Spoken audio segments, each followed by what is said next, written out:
Hi!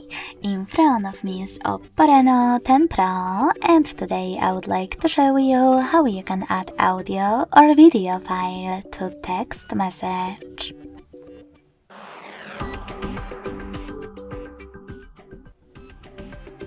You need to begin by opening Messages app and tapping on one of your chats, in my case this one.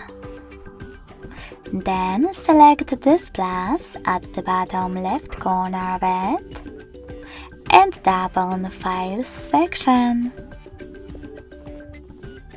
Finally, tap on one of those apps.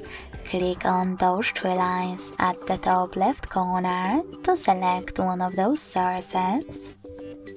Or just click on Audio and Videos filters at the top.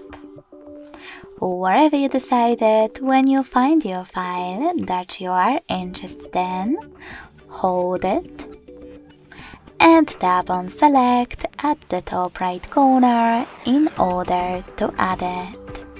So when I do that, as you can see, my audio file was successfully added to text message. Thanks so much for watching. If you enjoyed this video, don't forget to leave a like, comment and subscribe. Bye!